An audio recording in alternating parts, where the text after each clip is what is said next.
In a single moment, your life can change. Moments with Marianne is a transformative hour that covers an endless array of topics with the best of the best.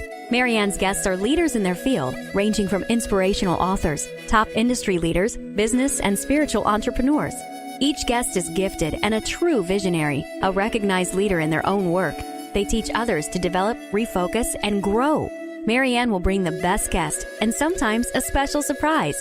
Don't miss this. And remember, make every moment count.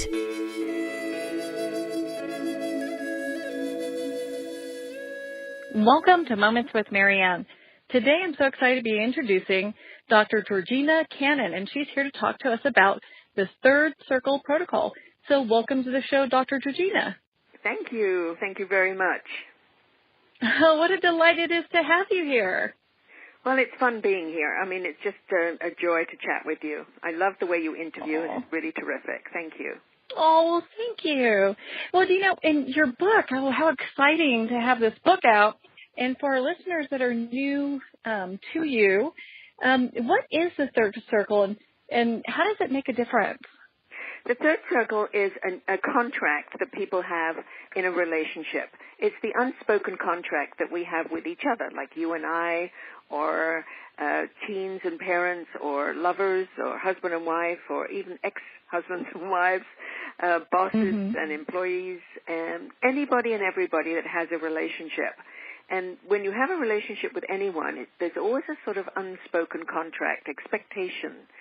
So what this does, it brings out that unspoken part into the spoken. In other words, it becomes a realistic third circle, a relationship persona, if you like, that you can both work on. So it's not about you and I, it's about that third entity that we keep healthy and strong and vibrant by both putting energy into it, effort, energy, interest, commitment, all the things that we normally don't talk about. But it's based on your values. It's based on your values. It's based on what you absolutely need and are prepared to give in any relationship. So that's what the contract really is about. Well, and for our listeners that are maybe new to your work, you are one of the top hypnotherapists around. You know, you're an award-winning instructor. So, you know, I know you've got such great accolades because, I mean, you've been doing this for quite some time. So how does the third circle protocol teach, the reader how to understand the unspoken or unrecognized contracts that we have with one another? Well, the interesting thing, I loved the way that I was talking to my editor when I was writing it, and what we did is she decided, and she helped me break it down into different areas. But the first relationship, of course, is with yourself, because without you, there's nothing. And then the next section is family, and then the section beyond that is friends, lovers, and what I call the unloved ones that we all have in life. And then the business connection, your boss, the people you pay, like your trainer or your doctor or your lawyer, and your employees. And what it is really, it's about the commitment we have to making that relationship work, or not.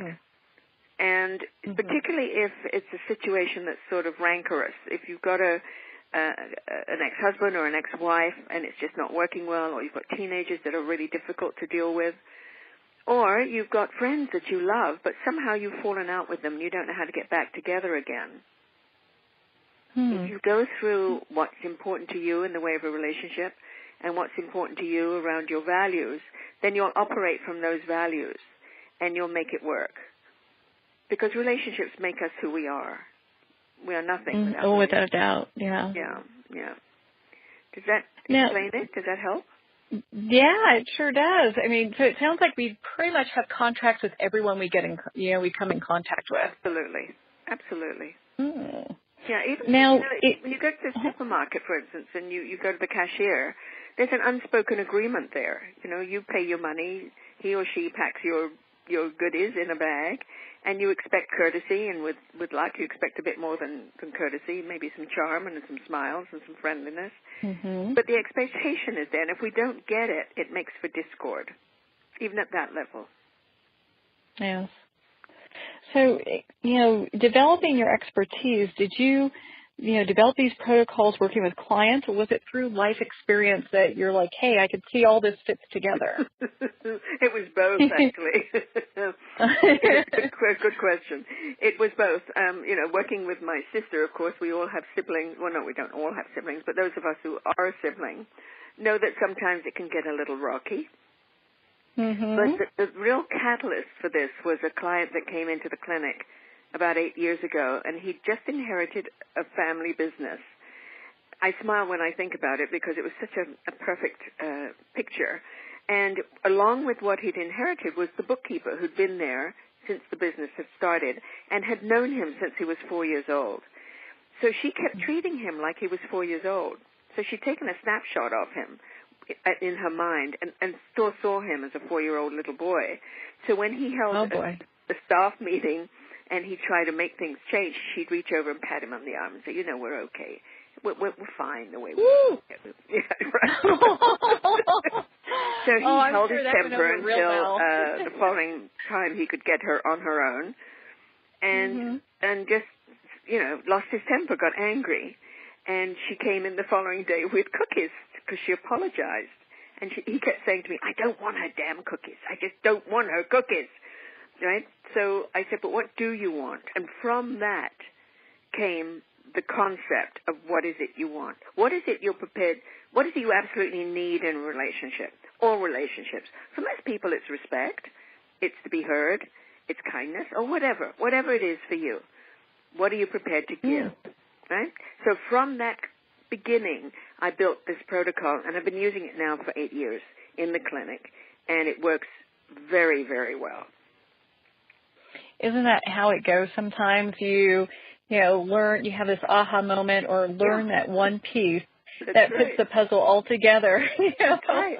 And it's such a simple protocol that the reader can actually do it themselves. In fact, there are worksheets in the book, and at the end of every chapter, there is a recap of what they've learned and what they can do to move forward. So I'm literally hand-holding them through it. And what a nice gift that is, that someone can, they pick up the book and they can really learn how to make true transformation, by reading it and following the protocols. Absolutely. Even, sometimes, I don't know about you, but in the past, I used to go to a physician or a doctor, and I'd emerge feeling really frustrated, like I wasn't heard, and they rushed me through, or they sort of pat you on the head, even metaphorically speaking, saying, there, don't worry, it's not your little girl, don't worry about it. That doesn't happen now I follow this, because I go in operating from my values and my expectation. And when you've got those strong boundaries, and in the book it talks about what they need from you as well, what does your doctor need from you that they normally don't talk about, the unspoken expectation again, then you go in prepared, and it's totally different. It's like night and day. Oh, my goodness. And how funny is that you mentioned that. I had a friend just over the weekend was telling me that a doctor she had gone to had done the exact thing that you just mentioned, which is, she was talking about, and it was a pretty serious form of cancer that she had, and the doctor pat her on the head and said, don't worry, little girl, you're going to be okay. And she's a 45-year-old woman. That's right. They don't know they're being insulting. No, they kind of missed the boat on that one. But when you set up these level of expectations and these boundaries, that doesn't happen. Right, it doesn't happen because you go in from strength as well, and you go in prepared for their expectations because they have an expectation of you. So, for instance, if you're going in with something very serious like cancer, then you would take in some questions, written questions, and you ask the question, and as he's answering, or she's answering, you write it down, right? And they see that you're intent on getting that answer. That slows them down. They may get irritated, but it's too bad because you're going through that list of questions, and you're writing it down. So if you go in prepared, it makes a big difference. Without a doubt. without a doubt. Yeah. Oh, you write everything down. That's right. So, okay, so this can work with anyone, no matter what kind of relationship, love, work, bosses, you know, anybody. Including what I call the unloved ones.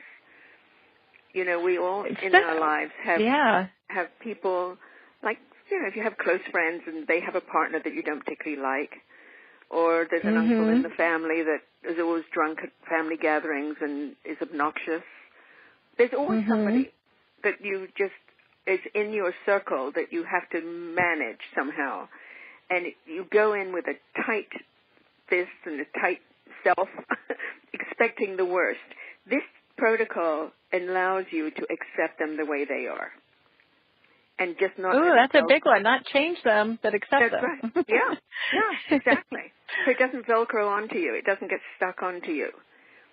And how important is that, especially nowadays? You know, we see a lot of people and they're like, well, if only I could change this person, I would be happy. Right. Good luck. Good luck is right. Yeah. No, you know, it's interesting because we want people to accept us the way we are. You know, all the time we talk about that. But we're not prepared to accept people the way they are.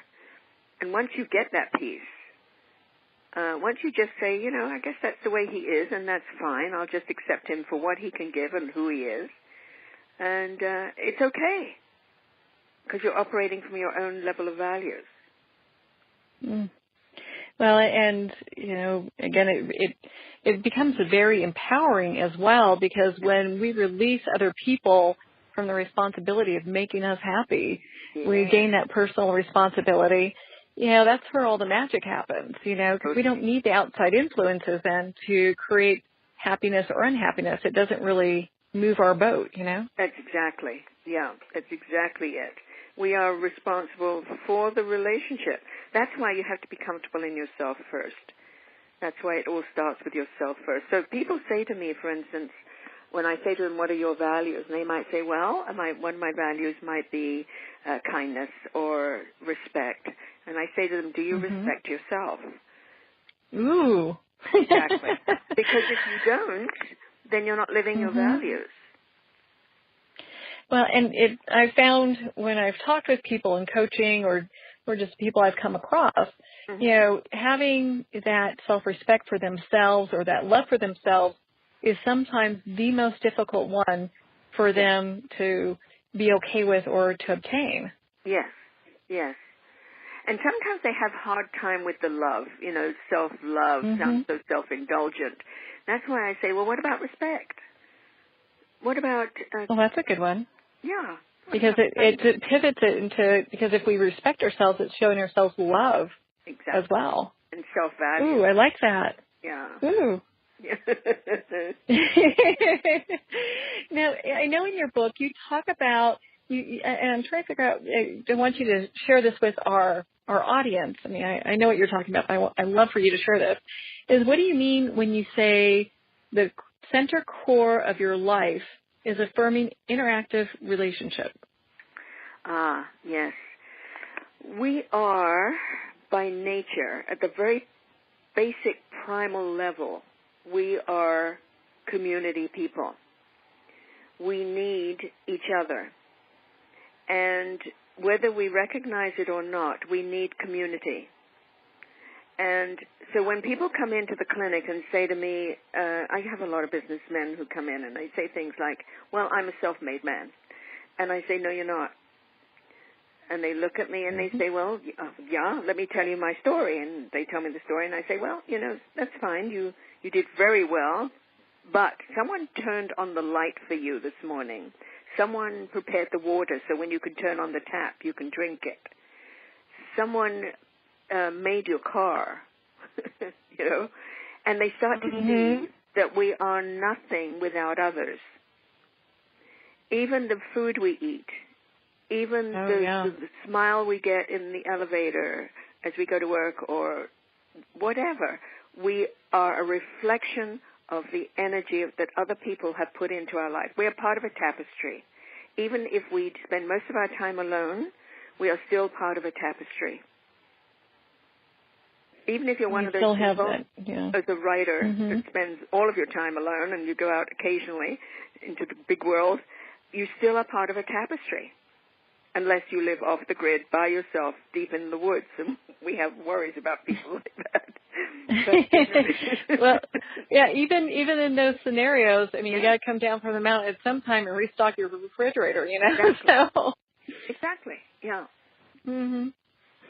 Yeah, so, I mean, is it possible for anyone to have relationships without having guilt or, you know, any kind of, you know, pain or trauma or anything attached to it? Well, absolutely it's possible. Guilt for sure. Guilt is such a waste of energy. It's such a waste of time. It's one of those emotions that really does nobody any good. But that's one of my soapboxes. But apart from that, yes, because if you're comfortable in your skin and you know your values and your priorities and you know what you absolutely need and are prepared to give, then every relationship you have is known. It's purposeful decision-making, thinking, and relationship. It doesn't just happen. And after a while, it becomes a pattern, and you know who is going to be good in your life and who isn't. And even though we can't choose family, we can choose how we interact with the family and how we react to the family, particularly the difficult people. Mm-hmm. In the book, for instance, please go ahead. Oh, in the book, for instance, I talk about working with aging parents. And this is a time when we step outside ourselves and we consider their value system instead of our own, or alongside our own, because that's a different type of relationship. Their values may be different from ours, and if we're going to be making decisions for them or with them, then we need to take those into consideration for a smooth, equal relationship, because that's what we're looking for. We don't want anyone to be better than or less than. That makes sense? No, yeah, it does, because, you know, if we are making people feel less than, you know, we get into spiritual arrogance. If we are, you know, making people feel better than us, and we put them on a pedestal, and we really all are equal as far as that's concerned. Yeah, we all need different but equal. Yeah, we are. We're absolutely. And we all need the same things. We need recognition. We need acknowledgement.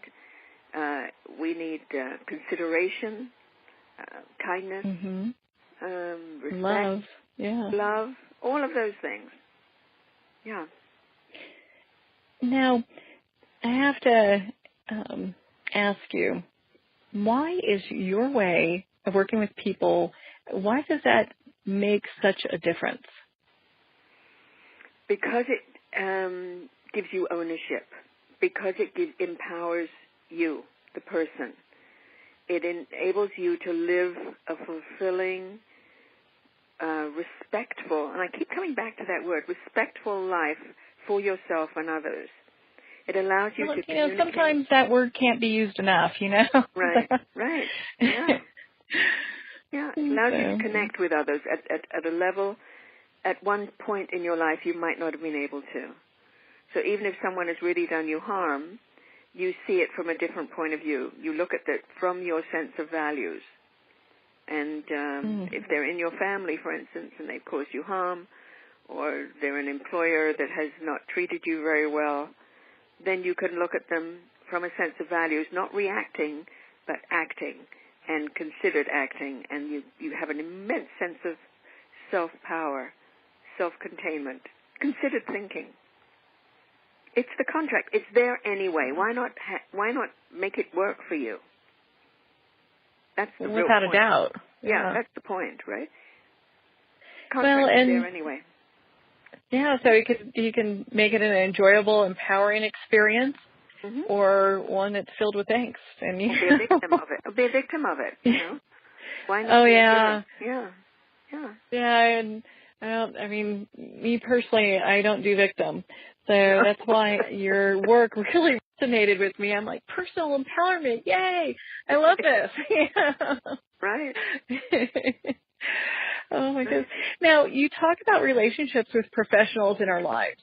So how is it possible to have the same relationship with like the dentist that I love my dentist, as it would be, my accountant or my lawyer. Because if you understand what their expectations of you are, and you know what your expectations of them are, and you go in consciously with it, it will make life a lot easier. For instance, when I asked all of these professionals about what they wanted from their clients or customers, they all started off by saying the most important thing is to know I am not their friend. They are paying me for my time. And that came from a massage therapist and also from a personal trainer. And the dentist said something like, it would be really nice if they all cleaned their teeth before they came. That would be like, you mean they don't? That's so disrespectful. So if one of your values is respect, then you would respect their work, their job, their time, their space. It's the same with the lawyer. The lawyer wants you to go in prepared. Don't go in without all of your paperwork. Go in prepared, respecting their time. You're paying for it. Respecting their intelligence. They're going to be asking you a lot of questions. You better have that backup with you. So it really is becoming aware of expectation and bringing that contract into the fore. What do I want from them? What will they want from me? And once you clean that up, once you're very aware of it, it makes a huge difference. It uses the time much more efficiently, but it also is more respectful of each other as professionals. Well, and it makes that communication so much more clear, and both sides leave feeling like they've really been valued and empowered. Exactly. Yeah, because, for all professionals, when they're helping you, it's money. Time equals money. So, and if you've got a complaint, you need to tell them directly. Don't gossip about it outside. It's the same thing with respect and integrity. Show up on time. Don't cancel at the last minute. These are all respectful ways of working with your professional in your life. And if you treat them that way, it's likely that they'll treat you that way, too. They won't keep you waiting for an hour and a half in the office. Oh, yeah, without a doubt. And you'll be one of their favorite patients or favorite clients or favorite people they connect with because they know what they're going to get. Exactly. Respect, yeah. So it does it with everybody. Yeah, okay, so this actually just leads into the next question then. So calling all parents. You guys want to tune in right now because if you have a teenager, and I have many friends that have teenagers, and they're all not all, a couple of them are losing their little minds right now. Okay, so does this book work to fix relationships with a teenager? Absolutely, and I'll tell you why. Because as they become teenagers, they're moving into their feeling of power, self-power. Because children are powerless. They're used to being told what to do. They're used to, if they get angry, they're not allowed to show it, because if they do, they throw a tantrum, they get scolded for that. So as they get older, they're moving into a sense of self-power without realizing what that responsibility means or the cause and effect of it. So breaking a curfew, they don't really get the cause and effect of it. Part of that is because of the brain development. As you know, the frontal cortex doesn't develop until you're in your early 20s. So the understanding of cause and effect isn't even there. But with this protocol, they get to write what their view of the contract is.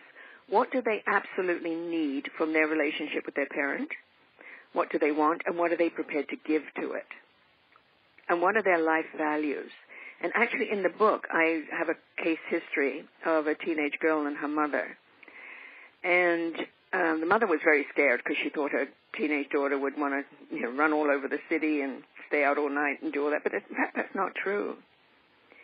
And one of the things that the teenager really wanted when she was given the time to really work it through was unconditional love and acceptance. In other words, she felt she was being criticized a lot. She didn't put it in those words, but that's what she wanted. And from that agreement, she literally wrote her own boundaries. And because she's a teen, for most adults, I suggest they check in with each other like every 6 months. But because she's a teen, we did it every other month. And they made sure they were on track. For instance, her mother wanted her to go straight to university from high school. She didn't. She wanted to take a year off.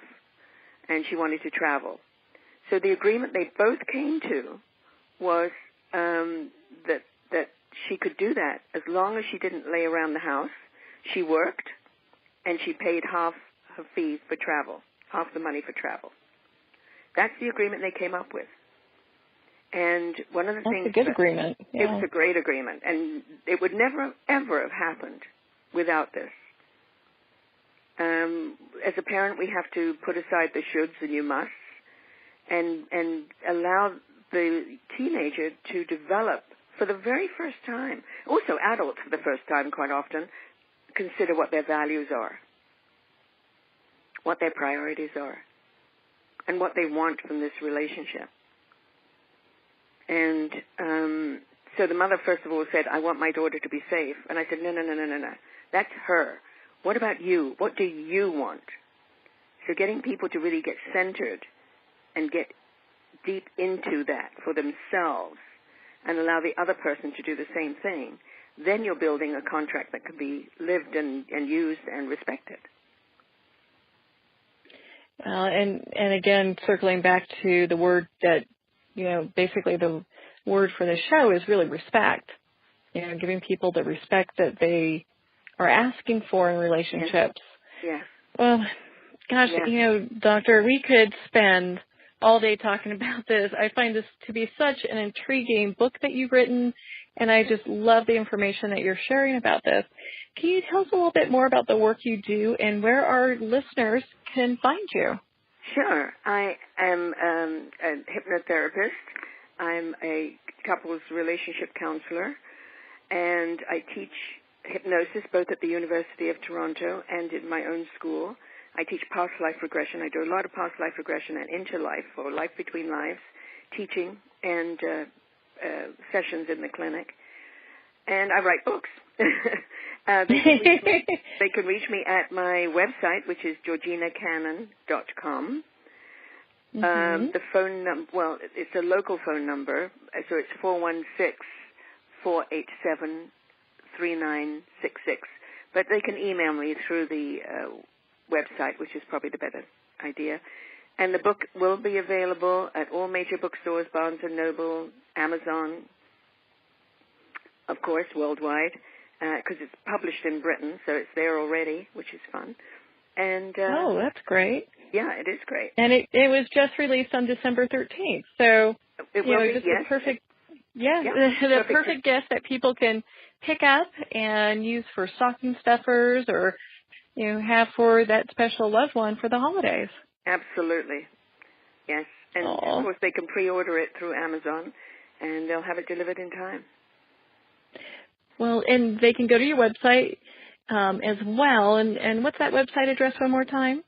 www.georginacannon.com. .com. Okay, perfect. Well, Dr. Georgina, thank you so much for taking the time to be on the show with us today. Well, thank you. It's been a delight, as always. Thank you. Oh, it definitely has been. And for our listeners, we'll be right back after these messages.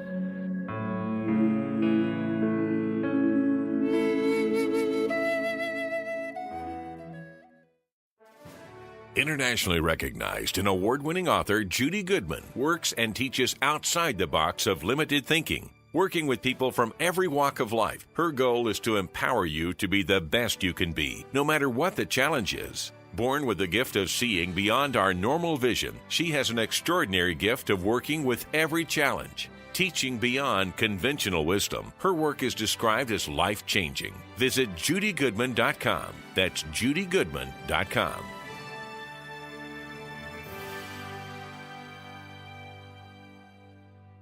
He's the change management expert, interrupting ordinary lives and making them extraordinary. John Register, experiential keynote speaker, went from track and field Olympic trials candidate and Gulf War Army veteran through a career-ending injury, an amputation, to winning the Paralympic long jump silver medal in Sydney, Australia. Now he shows business executives and college sports professionals how to turn obstacles into opportunities. Book John to speak to your group. Kick off your new year resolved to create the new normal at johnregister.com.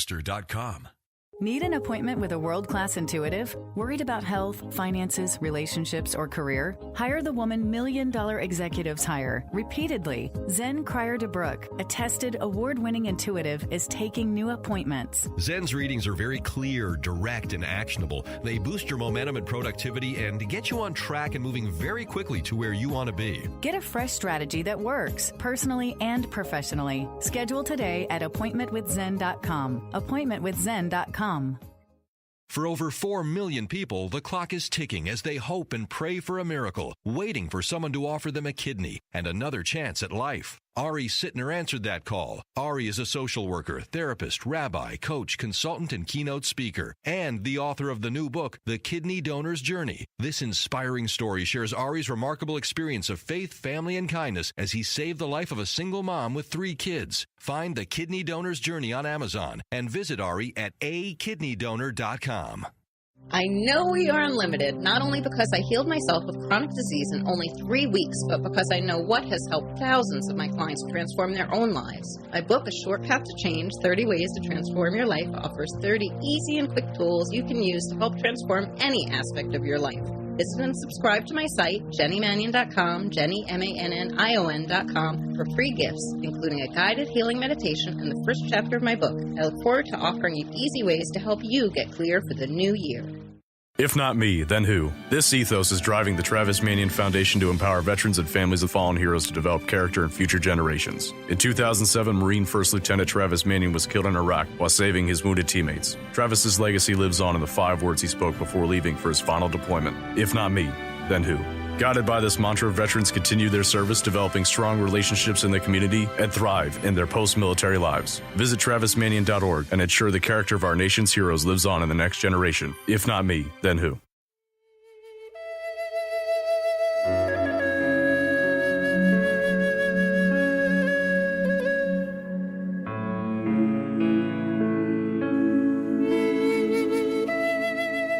Welcome back to Moments with Marianne. I have to thank each and every one of you for taking the time to be with us here today. Our next guest, she's quite an amazing lady. Her name's Linda Johnsen. She's the author of Lost Masters and is a longtime student of religious philosophy. She holds degrees in Eastern and Western psychology and a postgraduate training in theology and Sanskrit. She is the award-winning author of 8 books on spirituality, including The Daughters of the Goddesses, The Complete Idiot's Guide to Hinduism, and has written hundreds of articles that have appeared in Yoga International, Yoga Journal, and tons of other publications. So let's welcome to the show, Linda. Thank you so much for having me and inviting me to come on and talk about my favorite subject in the world. And that subject would be? That's about spirituality and about ancient Indian spirituality and now specifically about the spirituality of the ancient Greeks and the really surprising ways that they were just like us. So let's talk about that. Oh, yeah. Well, yeah, without a doubt. And before we get started on that, because I've got a lot of questions here for you. Okay. My goodness, this is such a great book, and you know, who wouldn't love this? And gosh, you have the foreword by Eckhart Tolle, so you know, another great individual here, great mind. Thank you, Eckhart. Yes, thank you. And so, what inspired you to write this book? I know you've written many other books, but what inspired you to write this one? Well, for years and years, I've written about yoga and Eastern traditions. I was a contributing editor of Yoga International magazine for years and years. And when I was there, I wrote an article for them about Apollonius of Tyana, who was one of the ancient Greek masters who actually visited India and lived at an ashram there. And they ran that article, and it was a huge success. So they asked me to write another. And then I wrote one on Plotinus, and that was a huge success. And then they asked me to write a book. And so this was maybe 10, 12 years ago, and I did have a book on the Greeks then that was sort of marketed to a small sort of yoga crowd. But then recently, Eckhart Tolle actually stumbled across my book, and he thought, hey, this stuff is like amazing. People should know about the roots of spirituality in Western civilization. And so he actually had a book company that he works with buy the rights to the book. And, wow. So he put it out again, and he volunteered to write the introduction. But I had been writing about, yoga and the Eastern traditions for years and years and years. And then after like 8 books, I thought, I don't want to just start repeating myself. So let me look to another topic. And it occurred to me I didn't really know that much about spirituality and the spiritual practices that people used to do in the Western world before the rise of Christianity. And so I went back and started looking at all these like really ancient texts in the Greek language to discover, what was ancient European spirituality like.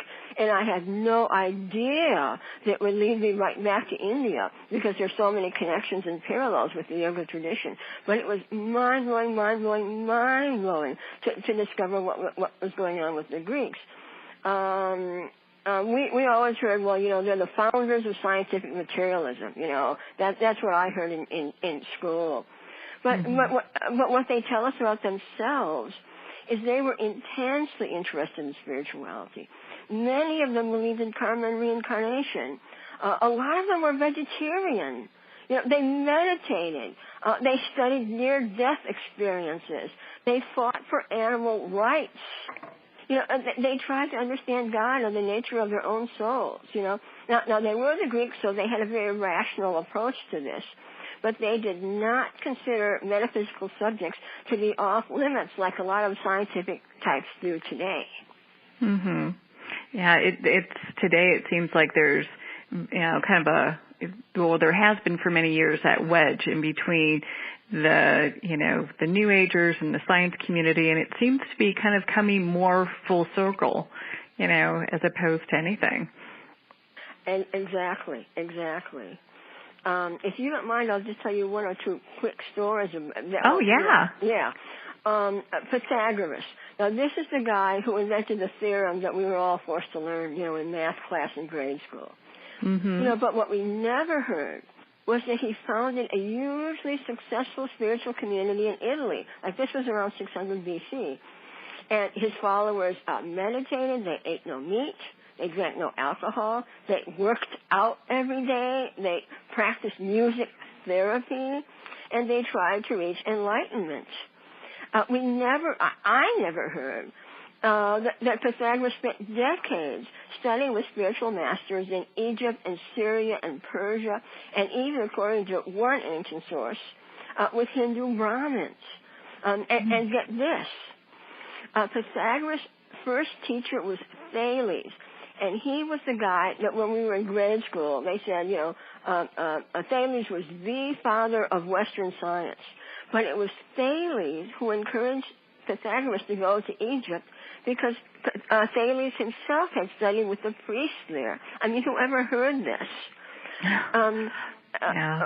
We've heard about Empedocles. They told us, he was the first to say that the universe is made out of elements. But here is, I'll just read you one short quote. Here is what Empedocles, one of the founders of the scientific tradition, said about God. He said, "The divine isn't something you can see with your eyes or hold in your hands.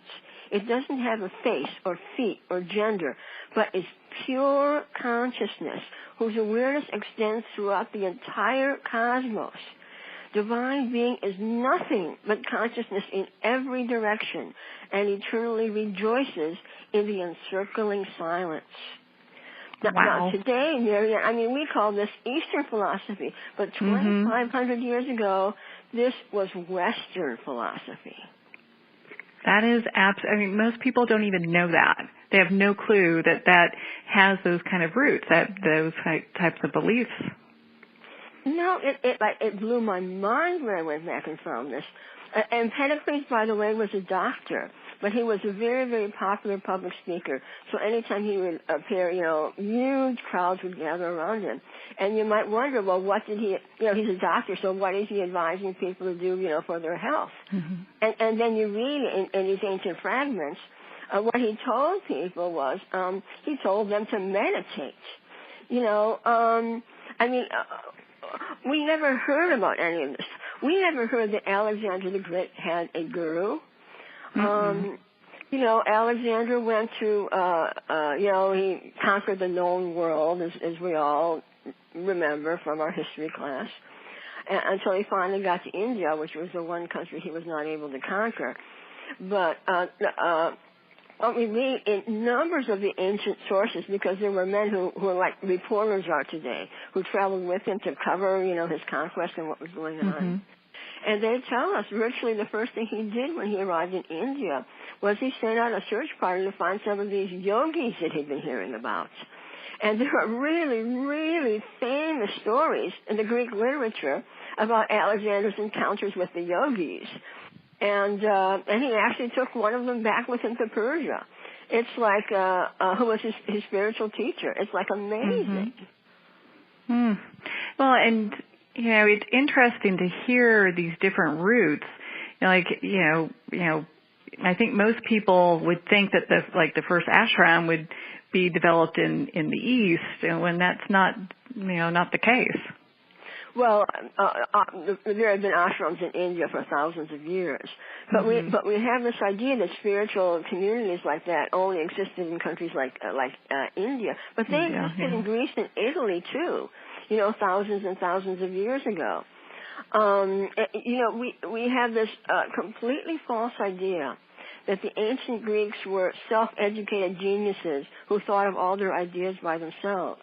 But when you go back to the ancient Greek sources, what you find is they studied, in Syria, they studied in Egypt, they studied with the Magi, they studied with the Chaldeans, they studied with spiritual teachers from all the cultures around them, and some of them, like Apollonius and Pyrrho, really major figures in Western history, they actually went to India and studied in India.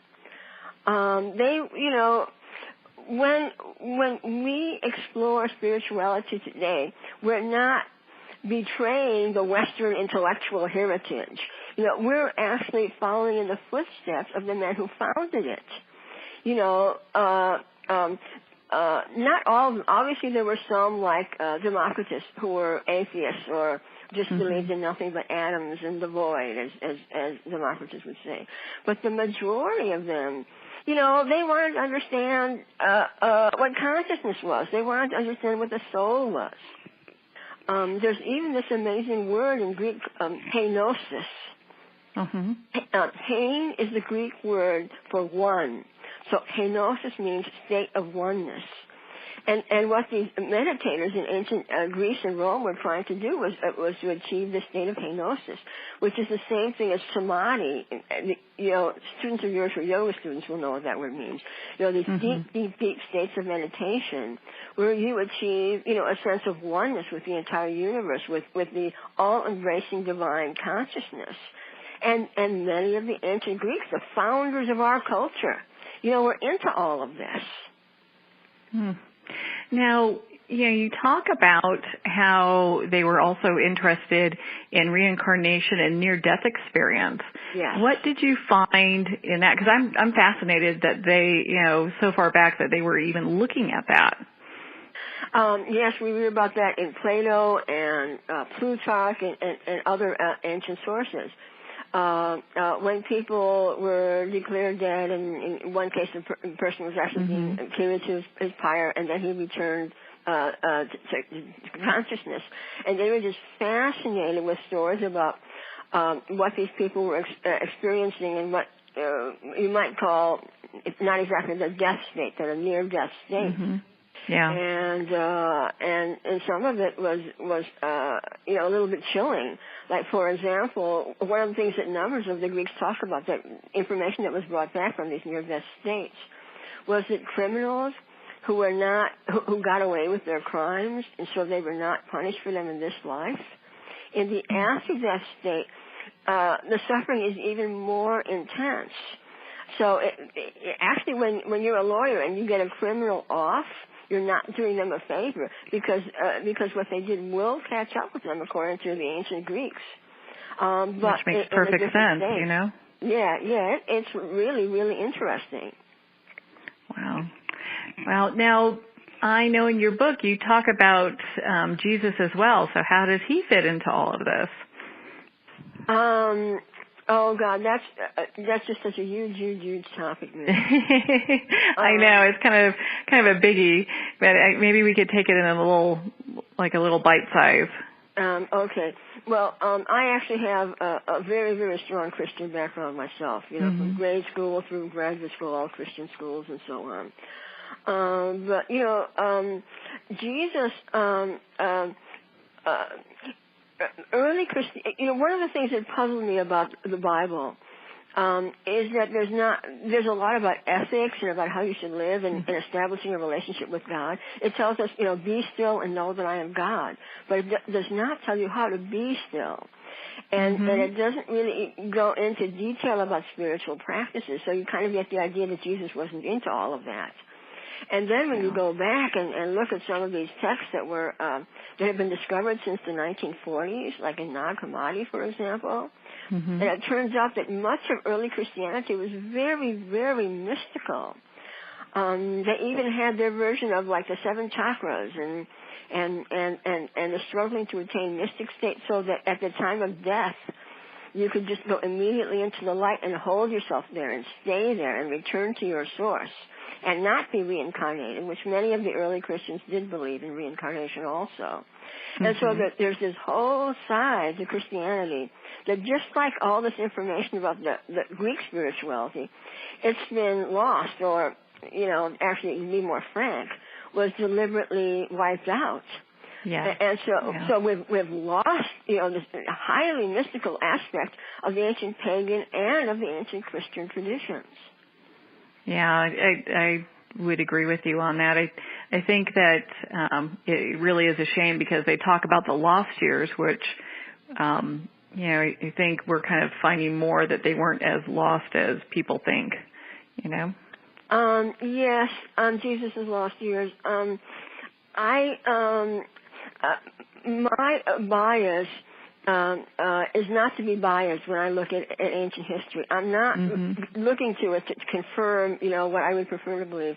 I'm looking at it to see what actually is historically true.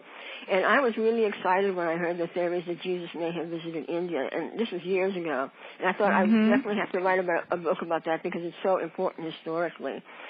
And to be completely frank, the more I looked into it, the weaker and weaker the evidence for that is. I do not believe that Jesus went to India. People will be shocked to hear.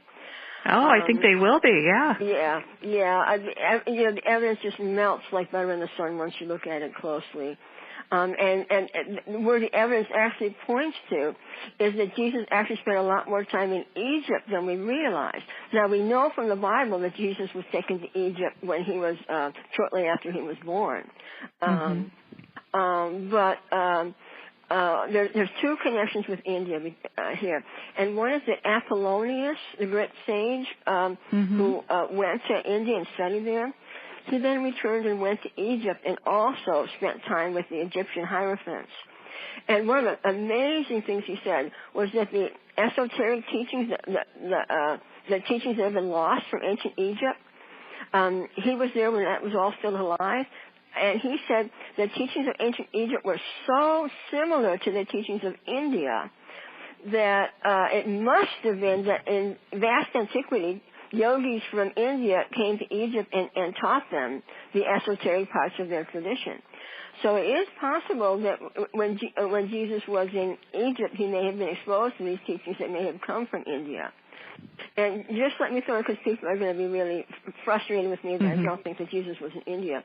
But there's lots and lots of evidence against that. But the most important is that one of Jesus' disciples did visit India. And this we know from evidence in the early Christian literature, and also from copious evidence in India. Thomas, my favorite character other than Jesus from the Bible, doubting Thomas, he was the one who Jesus sent to India. And he founded a tradition in India that exists there till today, and scholars admit it looks like the real thing. But if Jesus went to India, then why didn't Thomas talk about Jesus being there, and why didn't Indian Christianity retain a memory of Jesus being in India? Yeah. You know, and there's no evidence in all the literature, including the Gnostic literature and the heterodox literature in Western Christianity. There's no mention of Jesus being in India. So I think people have gotten confused. It was really Thomas who went to India. Jesus spent a lot more time than we realize in Egypt. And he was obviously aware of India, Indian spirituality, because he sent Thomas there. But the evidence that Jesus himself went to India, disappointingly, is not as strong as I was hoping it would be. Yeah. Well, and, you know, I just have to ask, because, I mean, your book is filled with so much information. How long did it take for you to do the research to develop this book? It took a couple of years while I was working on other projects. I mean, I looked at dozens and dozens and dozens of ancient sources.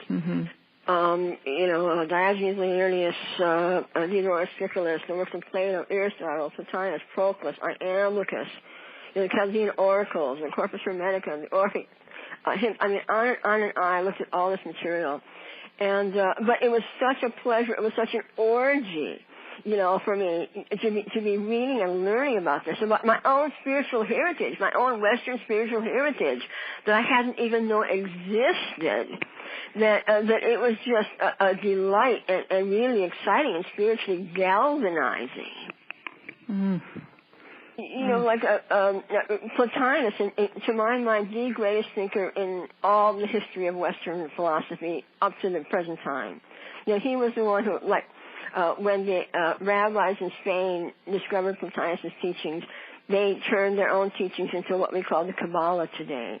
He influenced Kabbalah and Sufism and mystical Christianity. And he actually tried to reach India. You know, and at that time, unfortunately, Rome and Persia were at war, so he was not able to he got into Persia but was turned back.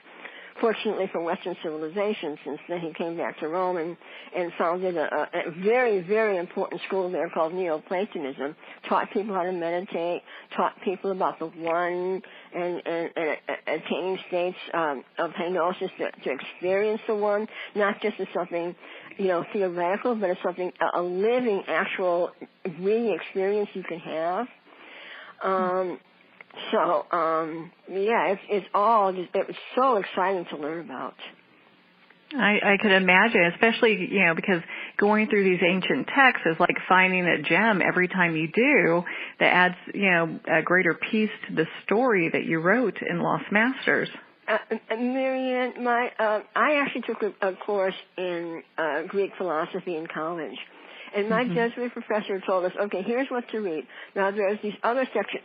Skip them, because they are Oriental contamination of the pure Western rational tradition. So don't even bother reading that stuff. And so what I did was I went back and read all the things that the scholars will tell you not to read. And that's where I found all this material. Oh. Do you think that they say not to read it because it gets confusing to what they're trying to teach? You know, if people don't have an open mind or are looking for a deeper truth? No, actually, I think it's because they have taken the exclusively rational parts, the logos, the Greeks would call it. They've taken that part of the ancient Greeks and just run with it and run with it and run with it, and now we have empirical science based on that.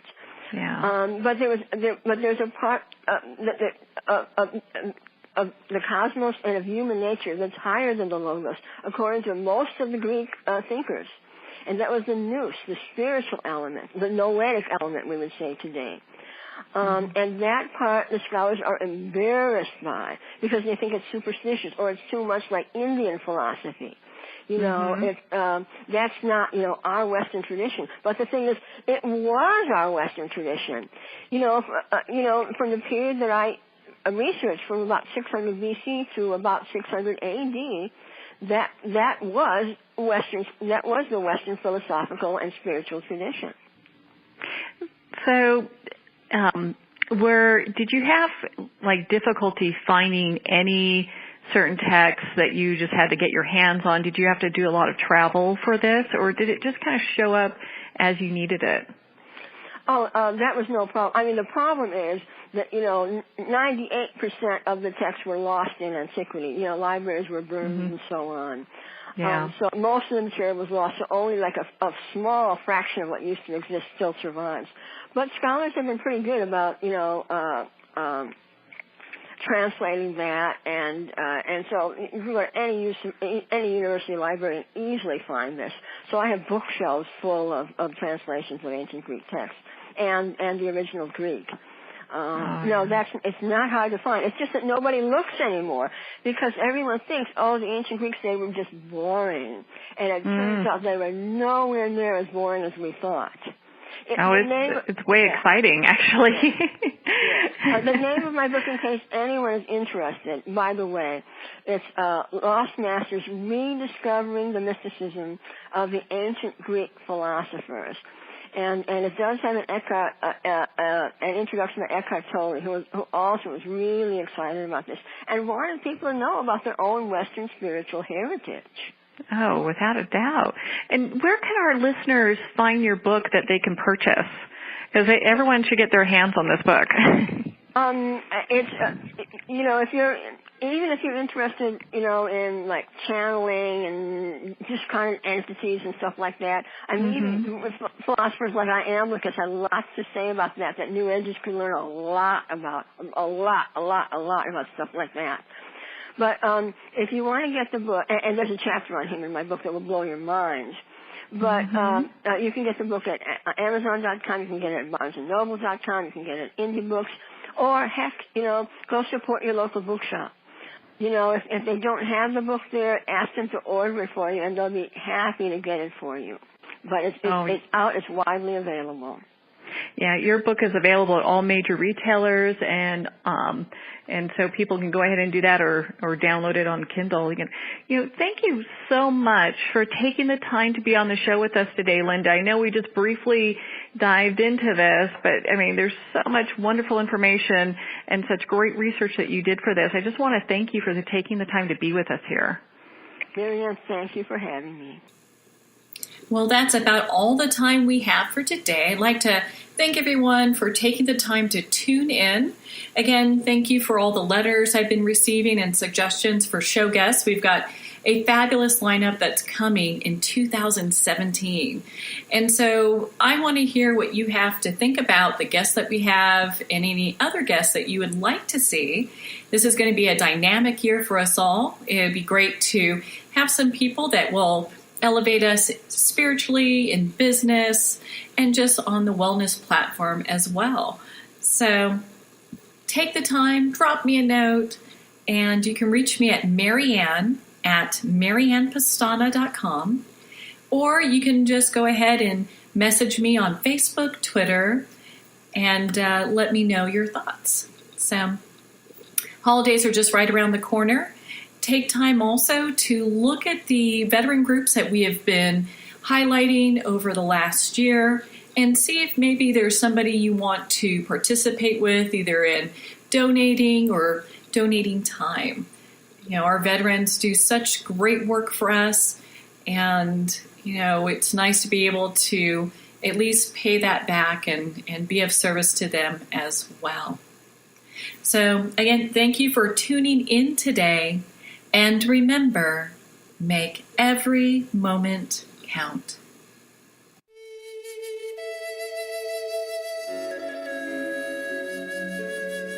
Join us next time for Moments with Marianne, when host Marianne Pestana brings another inspirational gifted leader to help us grow. Tune in every second Sunday at 8 p.m. Eastern Time for Moments with Marianne, when the Dream Vision 7 radio network is at 1510 a.m. Boston. Or catch Moments with Marianne every Thursday and Friday at 5 p.m. and 5 a.m. Eastern Time by going to dreamvision7radio.com. To learn how Marianne started her business from the ground up, visit mariannepestana.com.